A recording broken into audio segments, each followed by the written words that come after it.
जल्दी फोकस करो।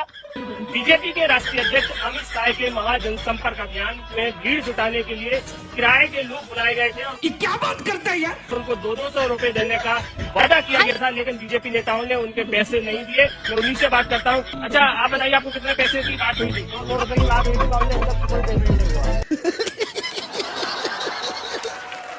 थी कि यहाँ पे जो मुस्लिम्स होते हैं वो कभी वंदे मातरम नहीं बोलते, भारत माता की विजय नहीं बोलते, और फिर भी वो यहाँ रह रहे हैं, सैलरी पा रहे हैं, काम कर रहे हैं। तो जो ये लोग रिस्पेक्ट नहीं करते हैं ना, तो उनको तो ऑब्वियसली पनिश करना चाहिए। रुको जरा, सबर करो। आपको वंदे मातरम याद नहीं है? वाह दीदी, वाह दीदी। नहीं दीदी, वाह दीदी। जनता माफ नहीं करे। राज्य विकास हुआ कि नहीं है बताइए। अरे विकास अभी हुआ है, पहले होता क्या था? पहले कुछ भी नहीं होता। अभी बता दे भाई, अभी बता दे। हद हो गई है कि 70 साल का आदमी ये कह रहा 70 साल में क्या हुआ। ये पैदा 14 में हुई है, गंजे भी 14 में हुए, दांत भी झड़े 14 में झड़े। तुम इस देश में बेरोजगारी डिजर्व करते हो, तुम इस देश में महंगाई डिजर्व करते हो, क्योंकि तुमने वोट महंगाई कम करने के लिए किया ही नहीं, तुमने वोट बेरोजगारी बढ़ाने के लिए, बेरोजगारी कम करने के लिए किया ही नहीं, तुमने वोट स्कूल बढ़ाने के लिए किया ही नहीं। भाई तुम स्लोगन क्या सुन रहे हो? अयोध्या तो झांकी है, काशी मथुरा बाकी है। ये वाला स्लोगन क्यों नहीं सुन रहे कि दिल्ली का स्कूल तो झांकी है और पूरे भारत में स्कूल बनना बाकी है? ठीक है, दिल्ली के हॉस्पिटल तो झांकी है, सारे यूपी में स्कूल बनना बाकी है। भाई सल्यूट है आपको, मैं कहता हूँ सल्यूट है आपको। तुम मंदिर मस्जिद खेलते रहो, तुम्हारी नस्लें मंदिरों में जाएंगी, मस्जिदों में जाएंगी, और फिर क्या करेंगे? तो हिंदू मैं मुस्लिम, तो हिंदू मैं मुस्लिम, लड़ो, लड़ना मुबारक हो। भारत का संविधान ये कहता है कि चुने हुए प्रतिनिधि की जिम्मेदारी है कि वो लोगों की रोटी, कपड़ा, मकान की बात करेगा, शिक्षा, स्वास्थ्य, रोजगार की बात करेगा। मेरा सवाल बीजेपी सरकार से है कि आप ये कम्युनिटी पे बात करते हैं, हिंदू मुस्लिम, महंगाई पे और बेरोजगारी पे बात क्यों नहीं की जाती? जवाब दीजिए। अच्छा, आपने सवाल किया। महंगाई पे एक रैली हुई बहुत बड़ी जयपुर में, और उसमें 10 मिनट पे हिंदू बनाम हिंदुत्व भाषण दिया था राहुल गांधी। मच्छर भी काटेगा तो राहुल गांधी और जवाहरलाल नेहरू को इलाज। कि मोदी जी ने जो काम किया, सबसे बड़ा गुजरात ने एक सबसे अच्छा काम किया। अच्छा, कि पहले यहाँ के लोगों का दिमाग खाली किया, ठीक है, और उसके अंदर गोबर डाल दिया, गोबर। आप इतने उम्मीद मत रखिएगा कि मीडिया में जाएंगे, किसी नेता से कहिएगा कि बताओ कितना स्कूल बना है, तो आपको मीडिया वाला बर्दाश्त करने देगा। तुरंत एंकर कहेगा अच्छा रुकते हैं एक ब्रेक के लिए, ब्रेक के बाद आपका फिर से स्वागत है, और 5 मिनट में आपका व्यवस्था कर देगा कैमरा बंद करके। समझा कि पैसा देता है सब। हम लोग से कहता है खान साहब ये बात बस बोल दीजिए, जितना पैसा कहिएगा। हम कहें कि तू हमारा कौन चीज समझता है, सड़क छाप। मोदी जी ने पिछले अभी 9 सालों में कोई काम किया है या नहीं? हाँ, काम बहुत किया है। क्या किया है? बहुत काम किया है। हम चांद पे पहुंच गए। मोदी जी ने मोदी जी रॉकेट लेके मोदी जी गए। अच्छा, रॉकेट लेके मोदी जी। और कौन जानता था कि चांद का रास्ता ही नहीं मालूम था मोदी जी के अलावा। और क्या काम किए? बहुत काम किए हैं। ये लाल किला उनका बनवाया हुआ है, सन 2024 में उन्होंने बनवाया। ये हिंदुस्तानी पैदा सन 2014 में हुआ था। जो भी पैदा किया ना मोदी जी ने किया। और शायद मेरे ख्याल से भाई साहब भी सन 2014 में पैदा हुआ। हाँ, 9.5 साल के हो गए।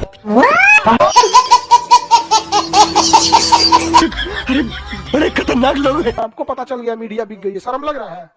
जब भी सुसाइड करने का मन करेगा, आप एक बार इन मीडिया वालों को दिखेगा, 161वीं रैंकिंग पे खड़े होने के बाद भी मेकअप पोत के आते हैं सब। अगर आपकी रैंकिंग 183 के बीच में 161 हो जाए, आप लाजे गांव ना जाएंगे, चढ़ के चिल्लाता है नंबर 1 चैनल। भारत में अगर कोई मीडिया ये कहता है कि हम नंबर 1 है, मतलब चौपट करने में कौन है? तुम ही है। भीख मांगूंगा, दे दे बाबा, बाबा दे दे, लेकिन मैं वोट भाजपा को दूंगा। आटा अगर 300 रुपया किलो मिलेगा तो मैं 300 रुपये किलो का आटा लूंगा, लेकिन वोट मैं भारतीय जनता पार्टी को दूंगा। भैया ये अनभक्त लोग हैं, ये लोग गोबर खाने से फुर्सत मिले तो खाना खाएं, अनाज की कीमत जाने भी। जिनके आधी अनाज होता है डायरेक्ट वही कर रही है, डायरेक्ट गोबर ही खा लेते हैं। इनके अनाज से कोई मतलब नहीं दूर दूर तक। वही कहते हैं ना कि बीजेपी वाले गोबर भक्त है, गोबर खा के जिंदा है। गोबर से कोहिनूर पैदा करने वाले लोग हैं ये। एक बार बेवकूफ बनना ठीक है, 2 बार बेवकूफ बनना ठीक है, अगर तीसरी बार भी बेवकूफ बन रहे हो तो इसका मतलब आप बेवकूफ हो। मैं जरा हिंदू मुसलमान का बंटवारा करने वालों को पूछना चाहता हूँ, क्या अब्दुल हमीद जी को हम इस सिर्फ इसलिए याद करते हैं क्योंकि वो मुसलमान थे? देश को इस दिशा में ले जाएंगे ये लोग। मोदी जी हिंदू मुसलमान का बंटवारा करने वालों से बात करना चाहते हैं। एक्चुअली मोदी जी खुद से ही बात करना चाहते हैं। देखो, अगर आप बिल्ली पाल लीजिए, कुत्ता पाल लीजिए, एनिमल लवर, और भैंस पाल लीजिए, बकरी पाल लीजिए, गाय पाल लीजिए, गंवार। बीजेपी क्यों कह रहे हैं? बीजेपी अच्छा काम कर रही है, उससे बढ़िया काम कोई नहीं कर सकता। रुको जरा, सबर करो। सबसे बेकार काम बीजेपी का आज की बाजार में। भैया लगा गाड़ी पर तो ना उतार दिया। हाँ उतार दें, कोई बात नहीं, उतर जाएंगे हम। सबसे बेकार काम बीजेपी का।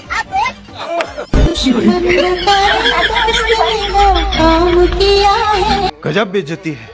2024 का इलेक्शन आ रहा है, इस देश की जनता बजट तो पढ़ेगी नहीं, तो जिस देश की जनता बजट नहीं पढ़ेगी उससे राजनीति आप किस मुद्दे पे करोगे? जाति के ही मुद्दे पे करोगे, धर्म के ही मुद्दे पे करोगे, क्षेत्र के ही मुद्दे पे करोगे। तो ये भारत का एक बहुत बड़ा दुर्भाग्य है कि एजुकेशन 80% के आसपास पहुंच गई, लेकिन दिमाग को जिंदा नहीं कर पाई। ये बड़ी अच्छी बात कही है। 80% होते हुए हम अपने राम के राज्य में राम की यात्रा नहीं निकाल पाए। 80% होते हुए राम की जन्मभूमि के लिए कई साल अदालतों पर माथा रगड़ना पड़ा।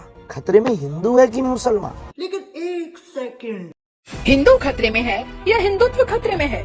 इंडोनेशिया में 87% मुसलमान और महज 1.74% हिंदू हैं, लेकिन हिंदू सुरक्षित हैं। मलेशिया की कुल आबादी का 63% मुसलमान और 6.3% हिंदू हैं, लेकिन वहाँ हिंदुओं पर कोई खतरा नहीं है। अरब देशों का मतोधर्म भी इस्लाम है। 98% मुस्लिम है, वहाँ कोई 1% हिंदू है, लेकिन उन पर कोई खतरा नहीं है। थाईलैंड में 0.02% हिंदू आबादी है, जो खुद को राम के वंशज कहते हैं, लेकिन वहाँ के हिंदू भी खतरे में नहीं है। एक भारत ही है जहाँ 80% आबादी हिंदू है। राष्ट्रपति, प्रधानमंत्री, मुख्यमंत्री, गवर्नर सहित 98% नौकरशाह हिंदू हैं, लेकिन हिंदू खतरे में है। न तो हिंदू खतरे में है और न ही हिंदुत्व, बल्कि हिंदुओं की नौकरी, व्यापार, खेती किसानी, स्वास्थ्य और बच्चों का भविष्य खतरे में है। ये बड़ी अच्छी बात कही है। इकलौता लड़का राहुल गांधी, अखिलेश यादव, तेजस्वी यादव क्यों सेना में भर्ती नहीं हुए? क्यों नहीं भर्ती हुए? बताओ। मोदी जी का कोई लड़का है? कौन है मोदी जी का लड़का? बताओ, क्यों बताओ? जब बीबी को नहीं रखेंगे तो बच्चे कहाँ से हो गए?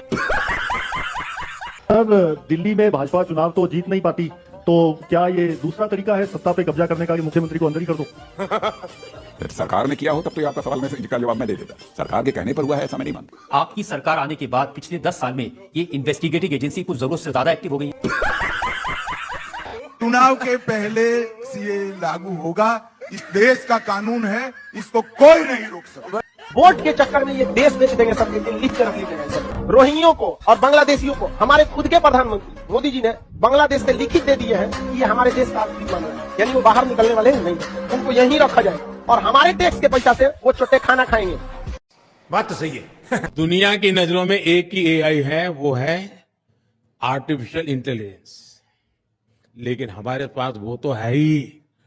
दूसरी एआई है एस्पिरेशनल इंडिया। एस्पिरेशनल इंडिया कहाँ से आ गया? थोड़े दिन पहले अमेरिका जाकर मोदी जी ने एआई का मतलब क्या बताया था? देखो यार, याद करो इसको कि एआई का मतलब है अमेरिकन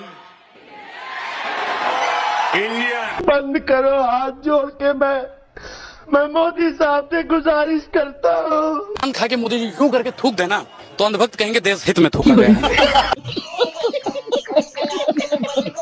जो दीवार के सहारे यूं करके अंडरवियर पहनने का काम करते हैं, वो भी कहते हैं कि देश सुरक्षित हाथों में। धंधा कोई भी छोटा या बड़ा नहीं होता। एक छोटे से व्यापारी ने चाय से शुरुआत की थी और तरक्की अब खुद देख लो, आज क्या क्या बेच रहा है। शाबाश डोली चाय वाले। अगर आपको वीडियो पसंद आता है तो लाइक, शेयर एंड सब्सक्राइब जरूर करें और इस वीडियो के बारे में आपका क्या ख्याल है नीचे कमेंट बॉक्स में अपना राय जरूर रखें।